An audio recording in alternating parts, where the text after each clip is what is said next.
Alright guys, so I just got back from getting the 4runner service.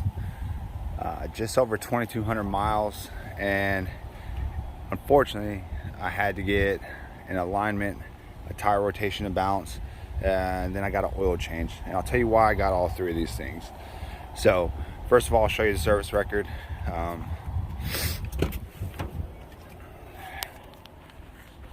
Here it is. So oil change, which is free thanks to the 2-year plan from Toyota, and then wheel alignment, which is $139 here, and then balance and rotate tires, which was $80. And these tires have right around 1,500 miles on them, but so I started to develop a shake. So on the highway we would go about 55 miles an hour and the wheel would actually shake back and forth. So tires are not cheap, so this set of wheels and tires was right around like $2,500. Like I said, that's wheels and tires, mountain balance, all that stuff. But the place uses sticky weights, so I didn't want to risk it on a brand new vehicle, having other shit worn out. So since it did have that little shimmy at 55, and then the wheel would kind of go back and forth just a little bit, it seemed like it was tires. But I thought, why not go ahead and check the alignment as well, just to make sure everything's within spec. So I went under, and as I said in my previous videos, I do have the rough country strut and spring assembly under here. So I double checked the bolts before we went in, made sure everything was good. Got a balance and rotation, and I'm not sure if you can see it.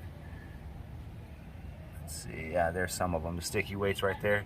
So that's how they balance these style of wheels. Usually they use the sticky weights, and sometimes when you're driving they will fly off, or you know, you'll lose a weight or two, which will cause the tires to become unbalanced, which in turn will give you like a little shake in the steering wheel. So I went ahead, I got alignment. The alignment was off, so apparently the first shop that did the alignment after I put the lift in didn't align it 100%, and that was causing a slight pull to the right. And then the wheels, of course, they were off balance because they were missing weights, and I had them rotated. The reason for the oil change at about 2,000 miles, that's a personal choice, because right now there's a lot of like back and forth on oil, so I don't want to get into the discussion on it. But it's typical to get an oil change within your first like 1,000 to 1,500 miles, which is considered the break-in. But engines have advanced and all the other stuff, but I felt more comfortable getting an oil change at the 2,000 mile mark, just to get a brand new filter in there in case there was any metal debris or anything else in there. Just keep it fresh, and I plan on keeping this for the long term. So went ahead and got that done. They did say the filter was pretty dirty at 2,000 miles.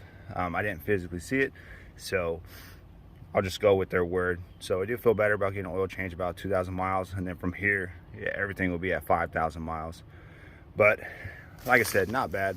With the free oil change and everything, I believe the price came out to $219. The original price was $281, but like I said, the oil change is free, so that took care of that. But like I said, new vehicle, so I'm trying to keep everything 100% even as we go. So I think I'm good for a while. I'll do the next rotation and balance at the next oil change.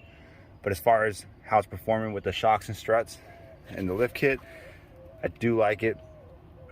Haven't taken it on anything too serious as far as off-roading, so I really can't say too much about that.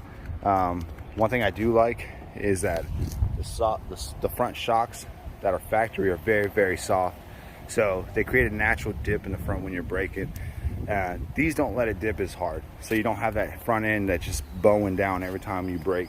So far so good on that. Smooth ride. The shocks go over like speed bumps and you hit potholes. It handles it very well, so it's a pretty good ride so far. But like I said, I can't speak to it off-road too much yet, because everything's been very, very easy as far as off-roading. And then, you know, the beaches and sand, not really testing the suspension too much on that, more so tires. So yeah, that's why I had a service at 2K miles, and that's why I got those 3 things done at 2K miles.